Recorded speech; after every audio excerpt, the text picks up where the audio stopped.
I was once the only priestess of this temple. Now even the crystals refuse to light up for me.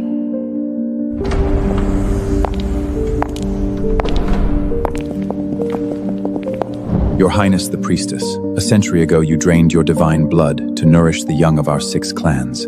This grace we will never forget. That was my blood, my life. But they never received the cloaks I sewed stitch by stitch. It wasn't her. It was me. I was the one who shed that divine blood. Shut up! A useless Omega dares to claim the priestess merit?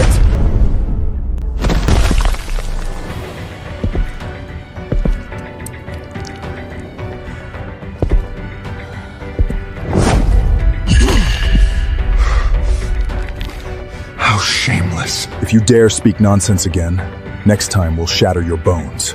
I sewed the cloaks for an entire winter. When he stepped on it, my heart ached. But he didn't know why. None of them knew.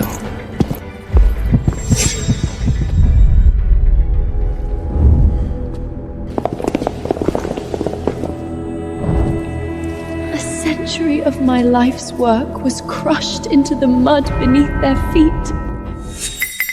Dante's kick didn't shatter my bones, but it shattered my last silence. I decided to speak my piece. You say you drained your divine blood to save them. Then tell me, what kind of divine flame do Wolf Clan pups need? At what temperature? How many days must it burn to sustain their lives? This scar was left by the bloodletting back then. All kings have seen it. It wasn't blood. It was divine flame! I burned myself for 3 whole days, feeding the divine source from my marrow into your mouths drop by drop. Fabrications need logic. A useless Omega who can't even light a crystal, how could you have divine flame? A lying tongue doesn't deserve to remain. But I'm merciful. I'll start with the hand.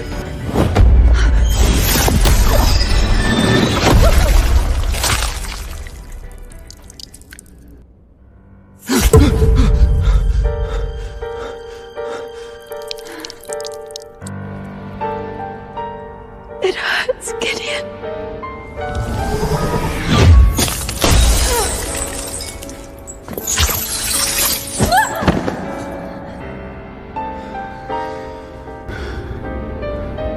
What did you do to me? I burned divine flame for 3 days to keep them alive.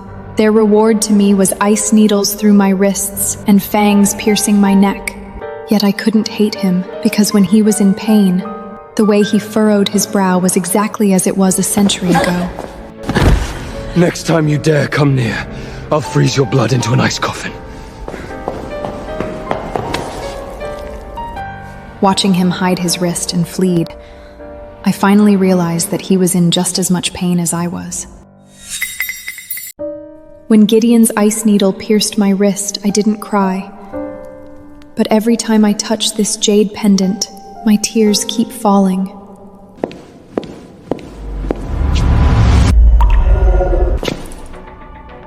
What's that? This was given to me personally by Felix a century ago.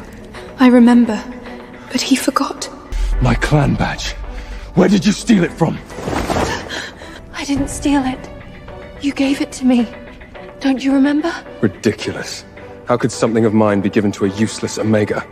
No, please, that's the only thing That jade pendant was tied around my wrist by his own hand on a full moon night. He said, "As long as this jade is with you, I will find you." But now it's shattered into stars scattered across the sky.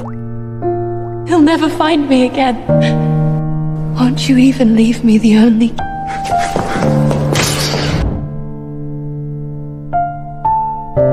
He didn't even look back.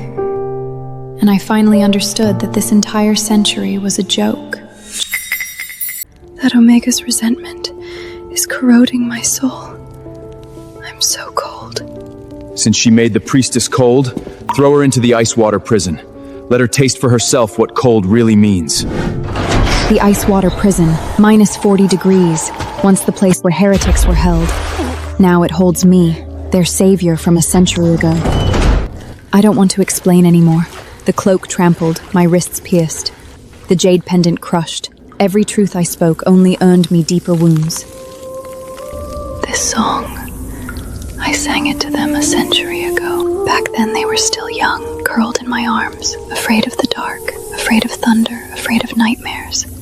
I sang it over and over until they fell asleep.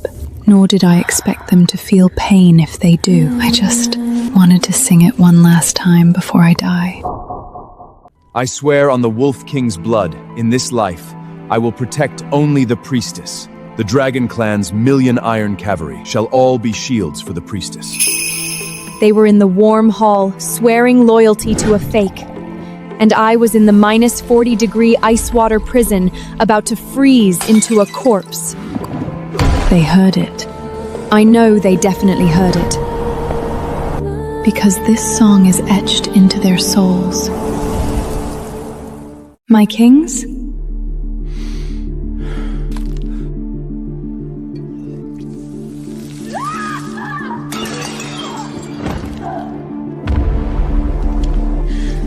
I'm sorry. I accidentally touched it. It hurts. She won. Just one tear, one cry of pain, and she could pull them away from me, even if their souls were already crying for themselves. On the third day after being released from the prison, the sacrificial ceremony began. I was assigned to the very end to add holy water.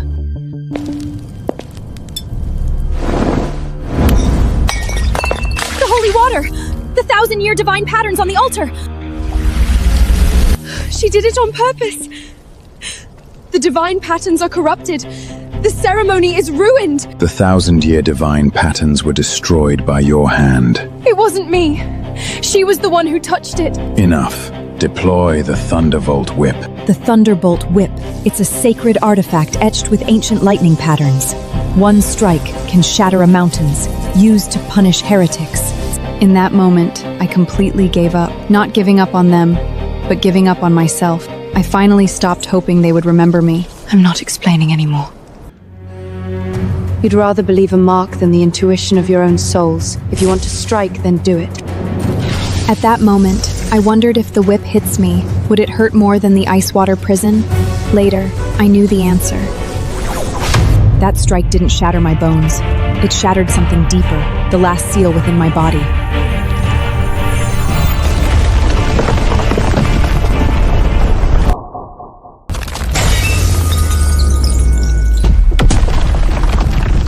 See, when facing the absolute divine power, they aren't even worthy of standing. The 6 lofty, arrogant beast kings were pinned to the ground like by invisible chains. I saw it. They were trembling. Not from fear, but because something inside them was recognizing their master for them.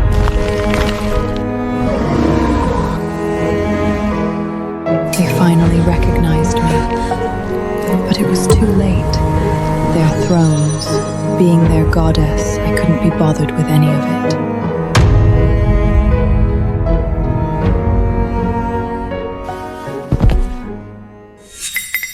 When I woke up, the altar was empty. No one remained. All that was left where they had nailed was shattered white jade.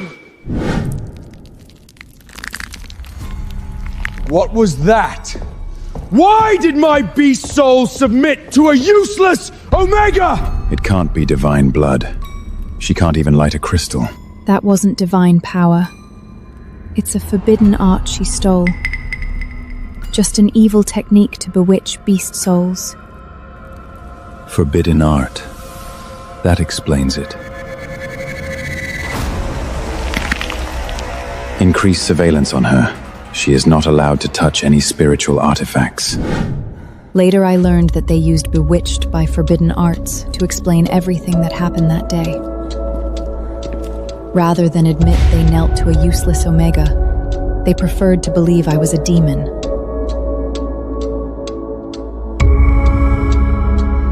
Still dare to hang around here? Next time you use dark arts on me, I'll chop off your hand.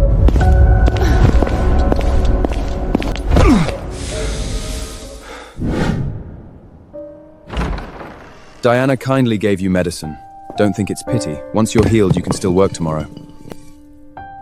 They were harsher than before, as if the only way to convince themselves that kneeling that day was unreal was to trample me even lower.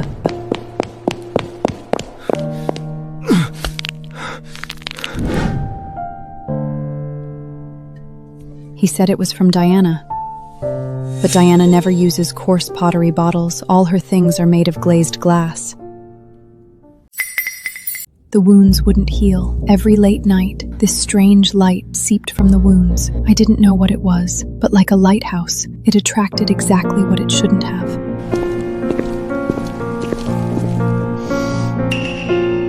What's that smell?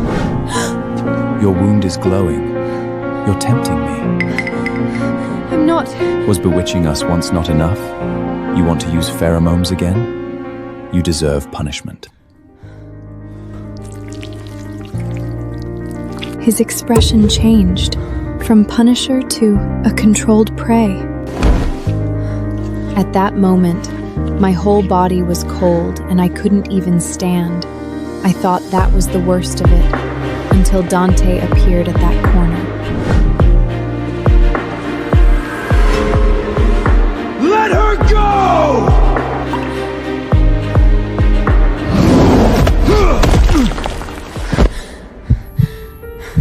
Dragon King. What's the rush? She's not yours. They weren't protecting me. It was just their instincts fighting. The instinct of predators fighting over prey. It had nothing to do with who I was. That star bone necklace was a sacred relic of the true goddess. It should have radiated a light as pure as the full moon.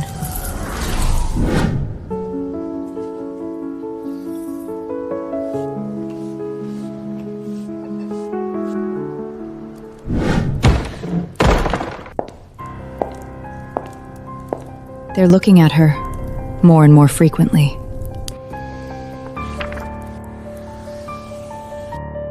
The source blood, the beast soul forced to kneel, the Pheratod, the pheromone Florence. The things on her are becoming harder to suppress, if I don't act soon. The necklace won't last until the next full moon.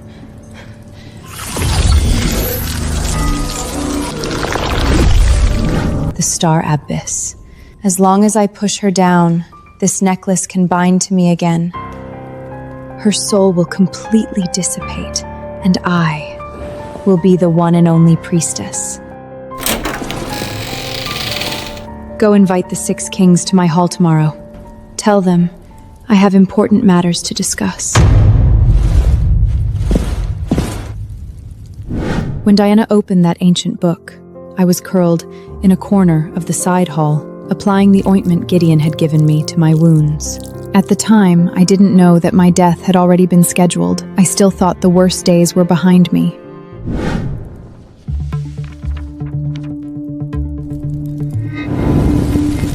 Aurora, this time, no one can save you. My soul is dissipating. It's the backlash from that Omega's forbidden art.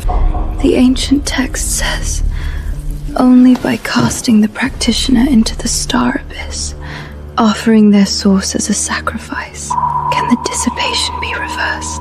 A sacrifice? I don't want to force you, but I'm so scared. I don't want to die. Prepare the sacrifice ritual.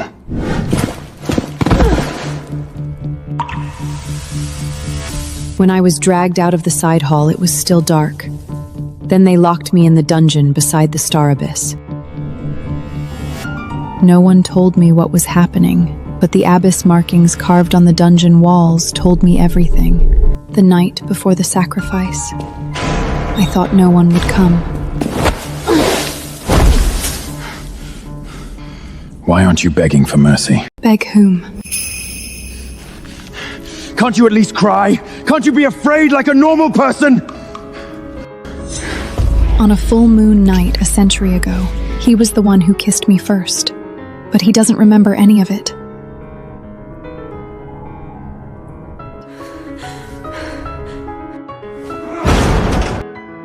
He couldn't even hurt someone without running away, and I no longer had the strength to even cry out in pain. They chose a meteor shower night to kill me. Even the backdrop of death was so beautiful.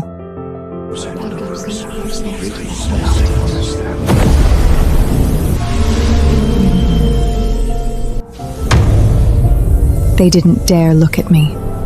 The one who kissed me until I bled last night couldn't even spare me a glance today.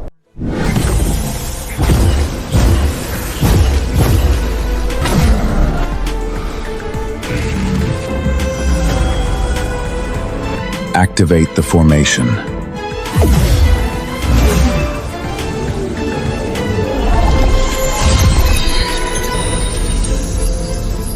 Bind. It hurt. More than the ice needle through my wrist, more than the divine whip splitting my back, more than all of it combined. But I didn't cry out. I didn't want them to hear. Didn't want them to think I was begging. You see, people are always like this. Only when they've pushed you to death do they show such regret.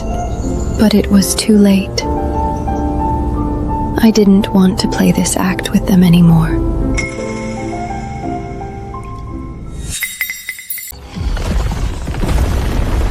So the abyss is filled with stars, just like the bedtime stories I told them when they were little. If you fall in, you become a star in the sky.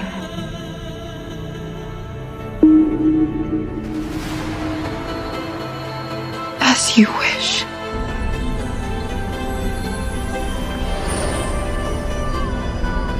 I return my life to you. For all eternity, in life and death, may we never meet again.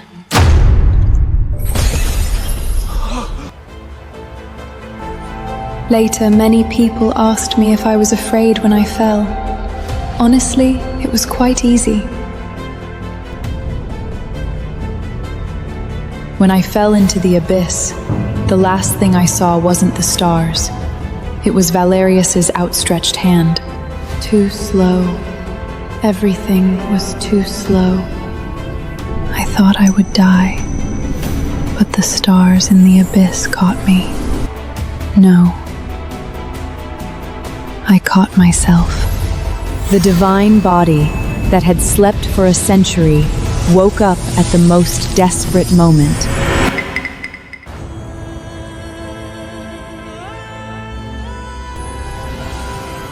They thought the abyss was my dead end, but in truth,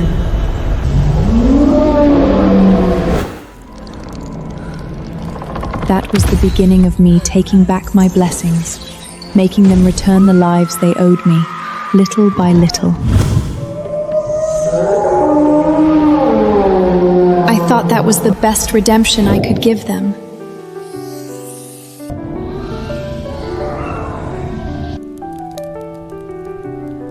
The moonlit vows, the divine redemption, the warmth sewn stitch by stitch, and that lullaby. Now, they've become the blades that tear them apart.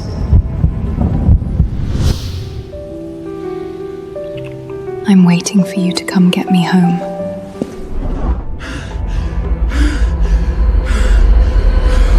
No, no, no, no, no! They finally remembered who I was, remembered what they had done to me.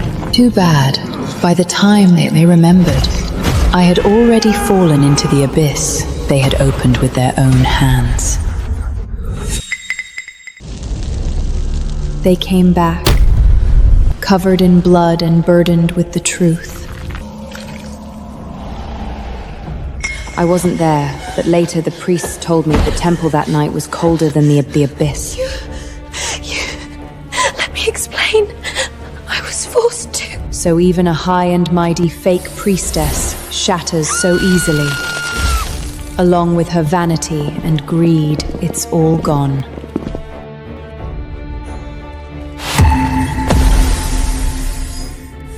The starbone necklace shattered with her. The thing she used to steal my identity ended up leaving nothing behind. It hurts. I didn't know it would hurt this much. How did she survive this century? They killed Diana, easily. But revenge was never the cure. It was just another form of despair. 3 days in the abyss felt like 300 years to me. When my divine body was fully reshaped and the seal completely broken, I stood at the bottom of the abyss and looked up to see the light. That wasn't the light they gave me, it was my own light. Alive. She's alive. I watched them crawl toward me, the feet that once kicked me, the hands that pierced me, that crushed my token, the commands that froze me, the lips that kissed me then pushed me away. Now they all trembled in the dust, reaching towards me, but I no longer felt pain. A person whose heart has died can no longer feel. Lift your heads. The angle at which they looked up at me was exactly the same as when they tilted their heads back to drink my divine blood a century ago. Only back then, their eyes were full of trust, and now, their eyes held anticipation, fear, and the humility of begging for forgiveness. A century ago, I forged my bones with divine flame and gave you my proud bones. I made you from cubs into kings. You don't deserve the proud bones I bestowed. This was what I planted in their bones, my divine power light veins, the source of their pride and strength. Now, I am going to take them all back. You see, aren't people rather pathetic? Only when I tear back what belongs to me do they finally learn to look at me this way. Thank you, Master.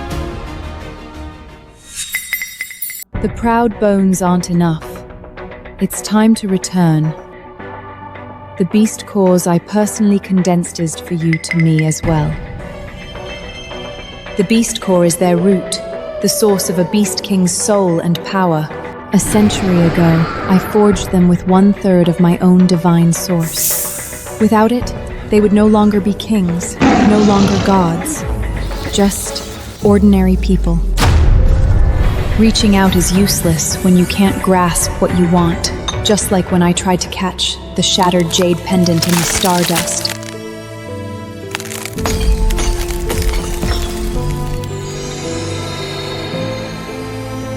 Now it's finally their turn to experience that despair. My punishment is over. You may leave. Go back to your respective territories. From now on, don't set foot in the temple again. I meant it when I said this. Cut all ties, go our separate ways. I didn't want to see them anymore.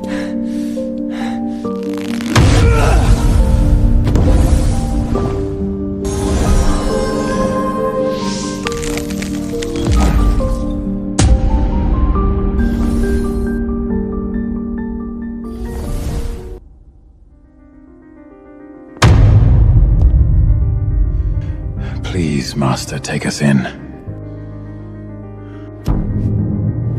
Even if only to be a stepping stone beneath your feet. Even as dogs outside the hall. The gods who once trampled me like an ant were now more lower than I ever was. The difference was, I had no choice back then, but they were doing this willingly. You can't drive us away. Even if you kill us, we won't leave.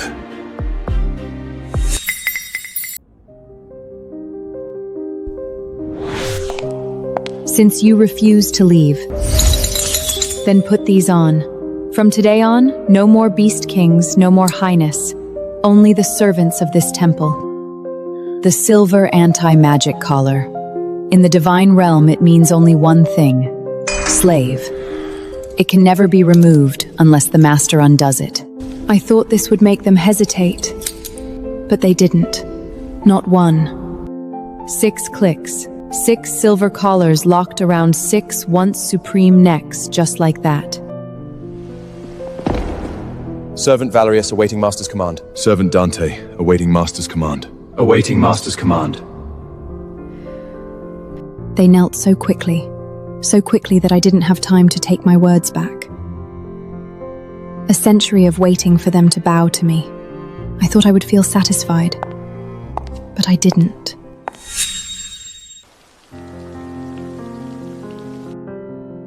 They were fighting over who was worthy enough for me to step onto path. Neither used heavy blows. Their current bodies couldn't withstand any more serious injuries. He knelt in the rain, soaked through, blood at the corner of his mouth, hair pasted to his face, like a white wolf caught in the rain. He said nothing, just offered his shoulder to me. A century ago, what he offered me was his back, so I could ride him across the snowy mountains. A century later, what he offered me was the same shoulder, only his posture had changed from proud to humble. Before, they found me annoying. Now, they can be as jealous and as crazy as they want. I don't care anymore. Felix was brewing calming tea, using an ancient recipe that could soothe a divine soul. Those golden hairs were his only remaining source of spiritual power. Each one he plucked brought him one step closer to becoming mortal.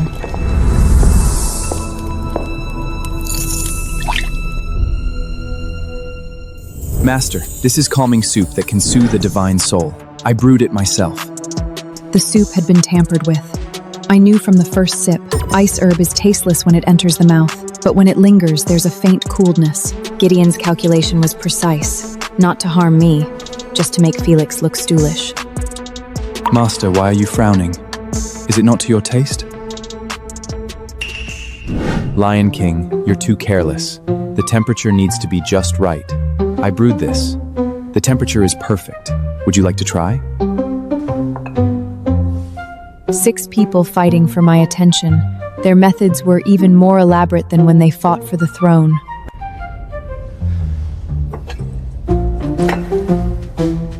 My skill is lacking. Master, I will brew a fresh batch for you tomorrow.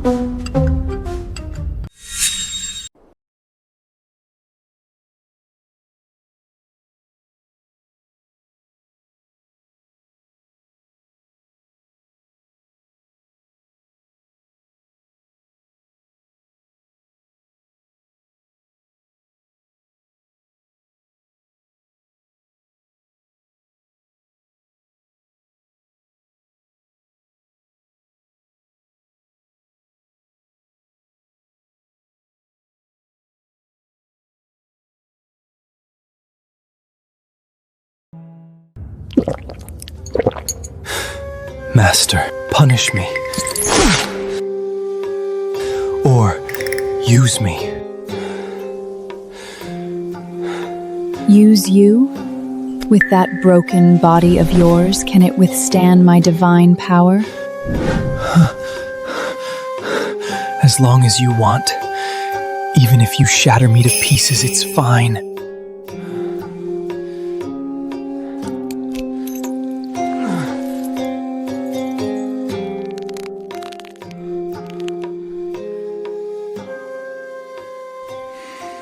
A tool has no right to ask for a kiss. A century ago, just touching their clothes felt like too much to ask.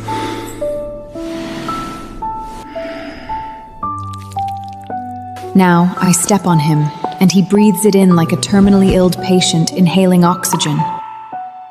She didn't say, get lost or boring. She still cares about me.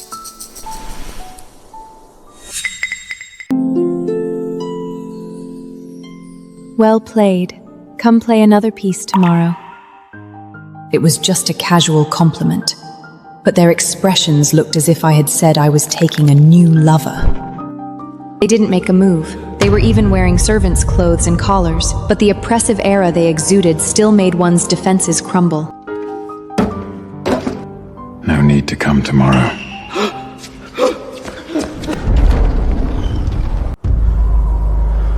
Master, we know we were wrong.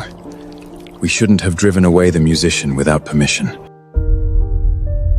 Master, you can only listen to us sing. What can you sing?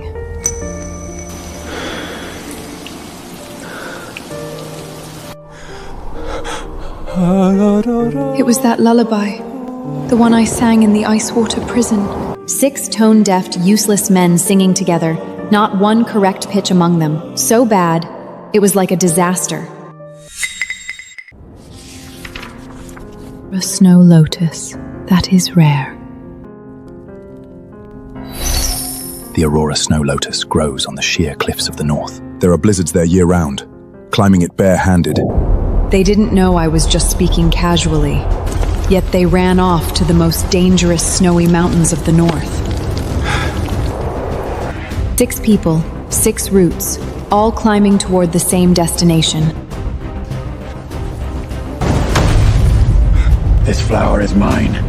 At the peak, for a flower I had casually mentioned, without their divine powers, they engaged in pure physical combat.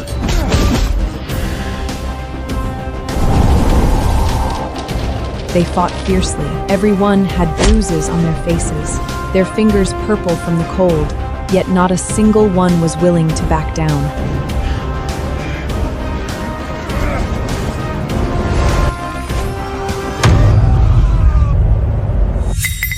The way he held the snow lotus was like holding his own heart. Master, this is the Aurora snow lotus you requested. There was anticipation in his eyes. He thought I would take it, even if just to look at it. The flower he had risked his life to retrieve was swept away by the hem of my dress. But he didn't break down. He didn't demand an explanation. He didn't even show disappointment. He just cried. I am unworthy of offering it to you. He kissed the carpet where I had walked, as if it was the most precious thing in the world. Gather the petals. Don't dirty the floor. Yes.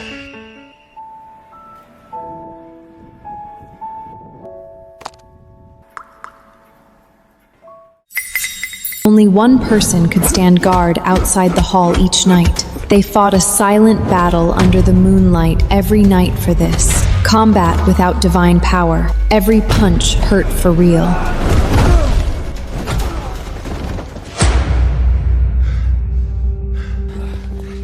Dante won every time. Then he would curl up on the cold floor outside the door like a loyal dog. He didn't speak, didn't knock, just kept watch.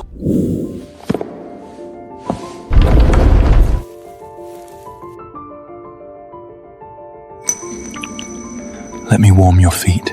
The Dragon King who once kicked me flying now knelt on the ground, kissing the top of my foot. He kissed very slowly and gently, lighter than any force he had ever used before, as if afraid of shattering a dream. Are you still cold? Their former subordinates came to petition. They said, the Lux Kings humsed outstanding contributions, and like who would be to suffer such humilial. Kicking away their savior, piercing wrists with ice needles, crushing tokens, the ice water prison, the whip, bone-piercing sacrifice. Their kings truly had outstanding contributions. Master, this reward is truly warm. The Omega heat that had been suppressed for a century finally came after I become a goddess. Valerius, Dante, get in here.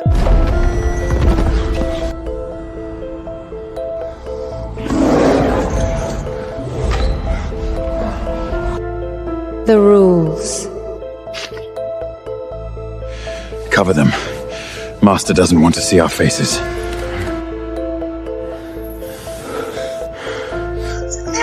You may move, but you can't kiss me.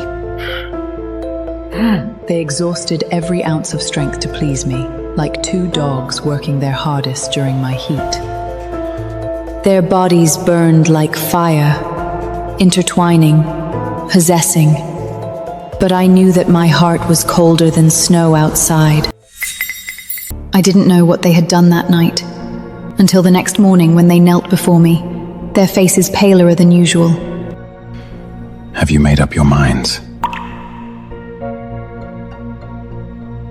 Life essence blood, the last trace of divine foundation within mortal bodies, Extracting it would shorten their lifespans.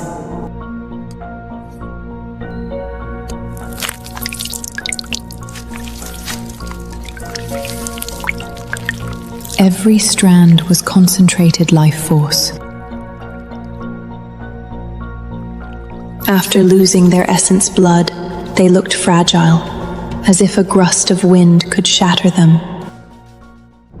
This is our chain. The other end of the chain is in your hand for the rest of our lives. Whether you pull or not, whether we live or die, it is all for you to decide. They use the rest of their lives to tell me, it's okay if you won't forgive us. As long as you hold on to this chain, we will live. The moment you let go, we will die.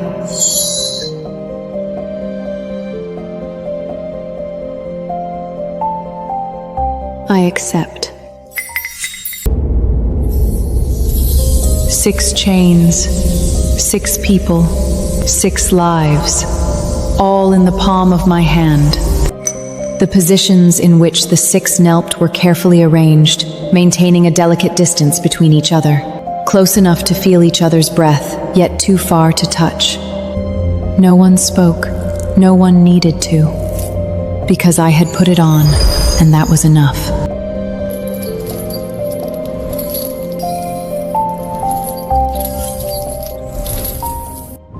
I will never forgive them, nor will I let go.